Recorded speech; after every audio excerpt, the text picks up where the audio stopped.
पुष्पा दीदी, हमने 4 महीनों से घर का किराया नहीं भरा है। कल सरपंच जी हमें घर से निकालने की धमकी दे रहे थे। मैं पैसों के जुगाड़ में लगी हुई हूँ, पर क्या करूँ? गांव में कोई हमें उधार भी देना नहीं चाहता है। बड़ी बहन पुष्पा उदास होकर छोटी बहन रूपा को अपनी हालत बताती है। इतने में दूसरी बहन कजरी कहती है, हमारी किस्मत तो देखो, जो भी काम शुरू करते हैं चलने से पहले ठप हो जाता है। मुझे तो समझ नहीं आ रहा है, अगर ऐसे ही चलता रहा तो हम इतने सारे कर्ज कहाँ से भरेंगे। तीनों बहनें घर में बैठी अपना सुख दुख बांट ही रही थीं। इतने में उन्हें एक आवाज सुनाई देती है। बाहर निकलो तीनों की तीनों। आवाज सुनते ही तीनों घर के बाहर निकलती है। सरपंच को अपने सामने गुस्से में खड़ा देख पुष्पा पूछती है, क्या बात है सरपंच जी, इतनी सुबह सुबह हमारे घर कैसे आना हुआ? सरपंच गुस्से में बोलता है, बहुत हो गया, अब तुम तीनों इस घर से जल्द निकल जाओ। पर क्यों सरपंच जी, आखिर हमने किया क्या है? तुम तीनों महारानियों ने पिछले 4 महीनों से किराया नहीं भरा है। अब मैं तुम्हें और मोहलत नहीं दे सकता। ऐसा न कीजिए सरपंच जी, हम पर दया कीजिए। हम कहाँ जाएंगे, क्या करेंगे? ये सब तुम्हें पहले सोचना चाहिए था। मुझे और कुछ नहीं सुनना है, निकल जाओ मेरे घर से। सरपंच बड़ी निर्दयता से तीनों बहनों को घर से निकाल देता है। तीनों बहनें दर दर भटकने लगती हैं। आज हमें घर से निकले पूरे 3 दिन हो चुके हैं। हम और कब तक यूं ही भटकते रहेंगे? हिम्मत मत हार रूपा, हमें कहीं न कहीं रहने का आसरा मिल ही जाएगा। मुझे नहीं लगता कि सरपंच जी ने हमें सिर्फ पैसों के लिए निकाला है, जरूर बात कुछ और है। भला आपको ऐसा क्यों लग रहा है दीदी? वो इसलिए क्योंकि जब हम घर से निकल रहे थे तब उसके चेहरे पे एक अलग ही मुस्कान थी। ऐसा लग रहा था जैसे हम उस दिन उसे पैसे दे भी देती, उसके बावजूद भी वो हमें घर से निकाल ही देता। आखिर ऐसी क्या बात होगी जिस कारण सरपंच इस हद तक गिर गया कि 3 बेसहारा लड़कियों को बिना कुछ सोचे बेघर कर दिया? तीनों बहनें सरपंच के असल इरादे का सोच सोच कर परेशान हो रही थीं। तभी अचानक मौसम बिगड़ना शुरू हो जाता है। आसमान में काले बादल छा गए, तेज बिजलियां कड़कने लगीं। लगता है बारिश होने वाली है, हमें जल्दी सर छुपाने की जगह ढूंढनी होगी।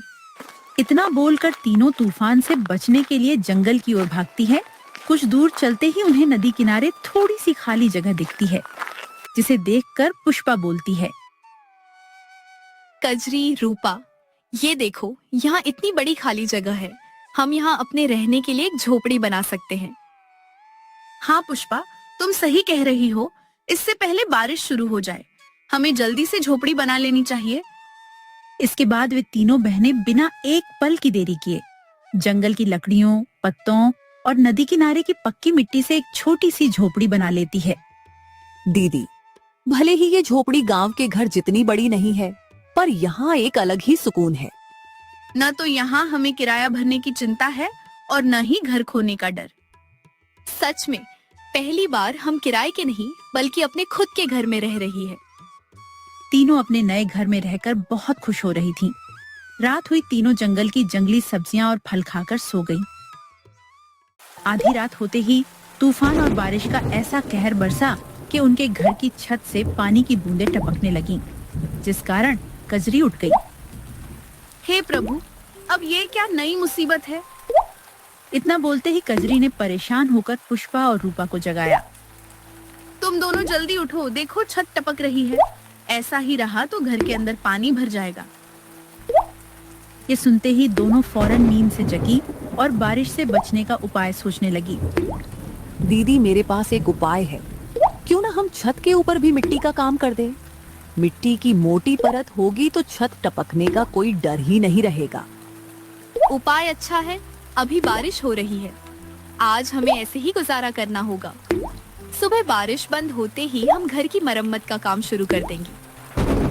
इतना बोलकर तीनों सुबह होने का इंतजार करने लगती है। छत टपकने के कारण वे सो नहीं पाती, इसलिए कोने में बैठी बैठी पूरी रात बिना सोए गुजार देती है।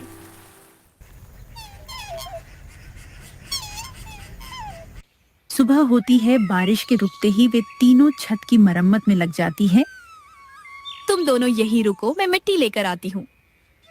थोड़ी देर बाद पुष्पा मिट्टी लेकर आती है और फिर तीनों बहनें छत ठीक करने लगती हैं।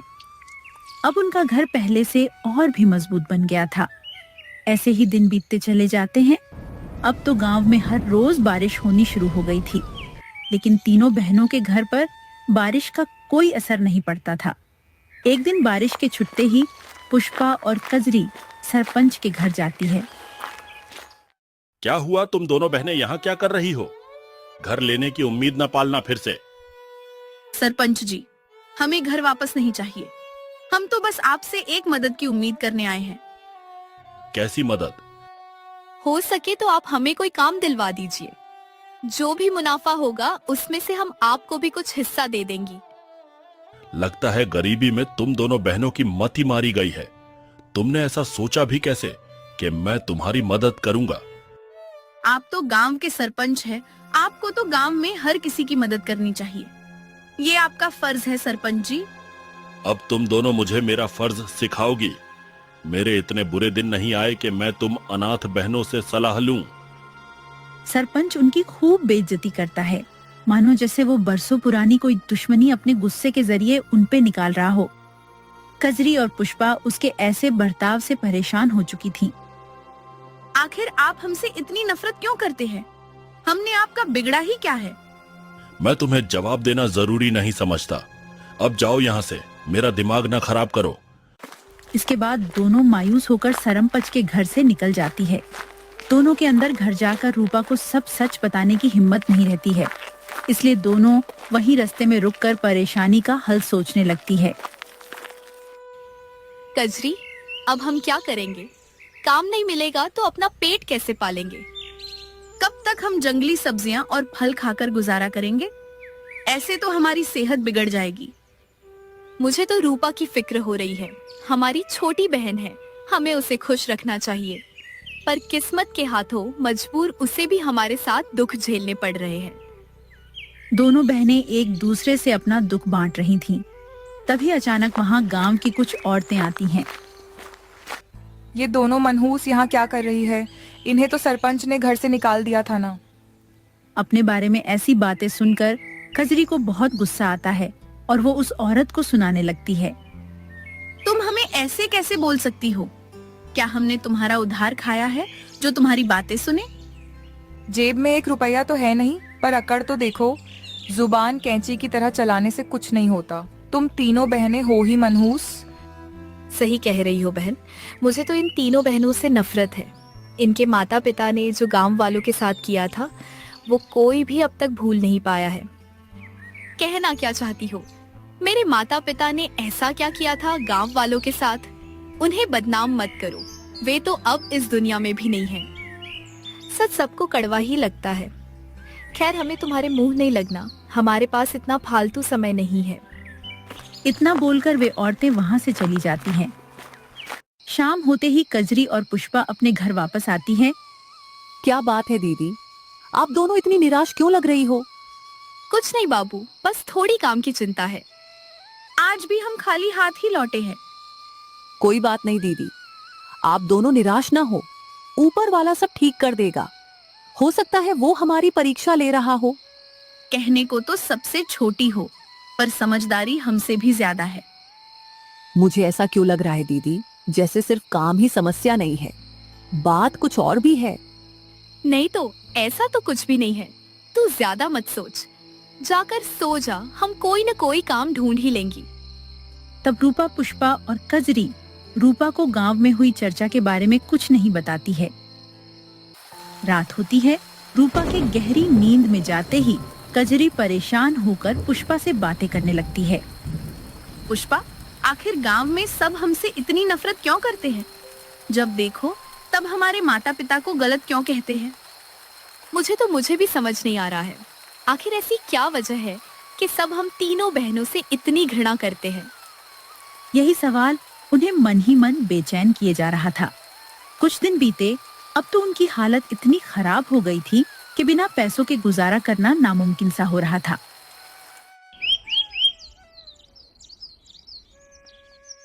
इसलिए एक दिन पुष्पा ने गांव के सबसे धनी व्यक्ति श्यामलाल से मदद लेने की सोची। कजरी, रूपा, तुम दोनों घर पर ही रहना, मैं थोड़ी देर में आती हूँ। अब तुम कहाँ जा रही हो? बाहर मौसम खराब है, कभी भी बारिश हो सकती है। इसीलिए तो कह रही हूँ, घर पे ही रहना दोनों। मुझे श्यामलाल से काम के सिलसिले में बात करनी है। मैंने तो सुना है वो श्यामलाल काफी क्रूर और लालची है। पुष्पा, तुम अकेले घर का बोझ उठाने का सोच रही हो क्या? भूलो मत, तुम मुझसे कुछ महीनों की ही बड़ी हो। इसका मतलब ये नहीं कि मैं आराम करूं और तुम अकेले काम करो। मैं घर में अकेली रहकर ऊब जाती हूँ। अब मैं भी काम करूंगी और घर खर्च में आप दोनों का हाथ बटाऊंगी। दोनों ने साथ काम करने की जिद ठान ली थी, इसलिए पुष्पा उन्हें चाहकर भी मना नहीं कर पा रही थी। अब तीनों बहनें श्यामलाल के घर की ओर निकल पड़ती हैं।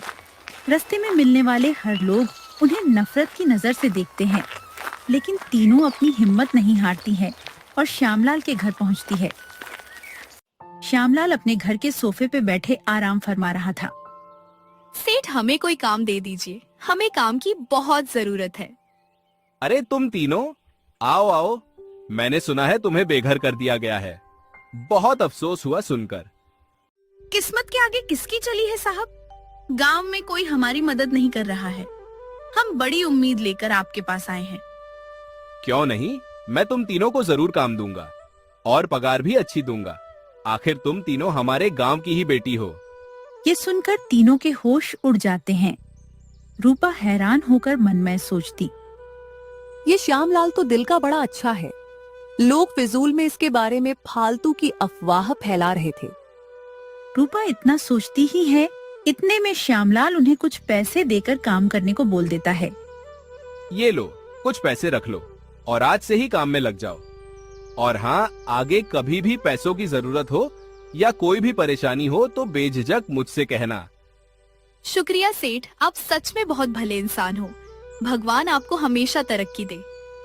इतना बोलकर तीनों मजदूरी के काम में लग जाती है। दिन बीतते हैं, अब उनकी थोड़ी आमदनी होने लगती है। अब उनके घर में न तो राशन की कमी थी और न ही पैसों की। श्यामलाल ने तो जैसे उन तीनों की किस्मत ही बदल दी थी। उनकी मार गांव पे ऐसी पड़ी कि बारिश ने रुकने का नाम ही नहीं लिया। न जाने अचानक मौसम को क्या हो गया है, बारिश रुकने का नाम ही नहीं ले रही है। आज 4 दिन हो गए हैं, हम काम करने नहीं गए। अगर सेठ श्यामलाल गुस्सा हो गए तो लेने के देने पड़ जाएंगे। इतनी बारिश में कोई पागल ही होगा जो घर से बाहर निकलेगा। आप फिक्र मत करो, सेठ श्यामलाल बहुत अच्छे हैं, हमारी परेशानी समझेंगे। हाँ, ये तो है, वो हमारी जिंदगी में एक फरिश्ता बनकर आए हैं। जहाँ सबने हमसे मुंह फेर लिया, वहाँ उन्होंने हमें सहारा दिया। वैसे मुझे आप दोनों से कुछ बात पूछनी है। क्या बात है रूपा? किसी ने कुछ कहा क्या? मैं कुछ दिन पहले घर का सामान लेने बाजार गई थी। तब वहाँ मुझे सब लोग बहुत ताने दे रहे थे, कह रहे थे अपने माता पिता की करनी का फल जरूर भुगतेगी। तू उनकी बात पे ज्यादा ध्यान मत दे, वे सब हमारी तरक्की से जल रहे हैं। और नहीं तो क्या, जब हम दर दर की ठोकरें खा रहे थी तब तो कोई मदद करने के लिए आगे नहीं बढ़ा। अब हम उनकी बात क्यों सुने भला? पुष्पा और कजरी गांव वालों के तानों को नजरअंदाज कर रही थी। उन्हें ये समझ नहीं आ रहा था कि इन तानों के पीछे क्या गहरा राज छिपा है। वे तीनों बिना किसी फिक्र के अपने मिट्टी के घर में आराम से रह रही थीं। बारिश और तूफान इतना ज्यादा बढ़ गया था कि गांव में हर तरफ पानी भर गया था। लोगों के लिए गांव में रहना मुश्किल हो रहा था। सरपंच जी, हमारी सहायता कीजिए, हमारा घर डूब रहा है, हम कहाँ जाएंगे? आप सब घबराइए मत, मैं कुछ सोचता हूँ, मुझे थोड़ा समय दीजिए। समय ही तो नहीं है सरपंच जी, बारिश ऐसे ही होती रही तो पूरा गांव डूब जाएगा, कुछ नहीं बचेगा। गांव की परिस्थिति बहुत खराब हो गई थी। पानी का बहाव इतना बढ़ गया था कि सब अपनी जान बचाने के लिए जंगल की ओर भाग रहे थे। जंगल पहाड़ की ऊंचाई पे था, इसलिए वहाँ पानी भरने की परेशानी नहीं थी। रूपा और कजरी घर के बाहर बैठी थीं, तभी उनकी नजर गांव वालों पे पड़ी। कजरी दीदी, वो देखो गांव वाले जंगल में इधर उधर दौड़ रहे हैं। अरे हाँ, चलो देखते हैं क्या हुआ है। कजरी पुष्पा को आवाज देती है। पुष्पा भी घर के बाहर आ जाती है। फिर तीनों गांव वालों के पास जाते हैं उन गांव वालों की भगदड़ में सरपंच भी था। क्या बात है सरपंच जी, आप सब इधर उधर भाग क्यों रहे हैं? हम सब अपनी जान बचा रहे हैं। हमारा घर डूब चुका है। हम बेसहारा हो गए हैं। जो जैसा करता है उसके साथ वैसा ही होता है। एक समय आपने हमें बेघर किया था, आज भगवान ने आपको कर दिया। कजरी, ये कोई समय है क्या लड़ाई करने का? ऐसे किसी के बुरे वक्त का मजाक नहीं उड़ाते हैं। आप सब हमारे घर चलिए। यहाँ बारिश के कारण बाढ़ आने की संभावना नहीं है। इतना बोलकर तीनों बहनें सभी गांव वाले को अपने घर लेकर चली जाती हैं।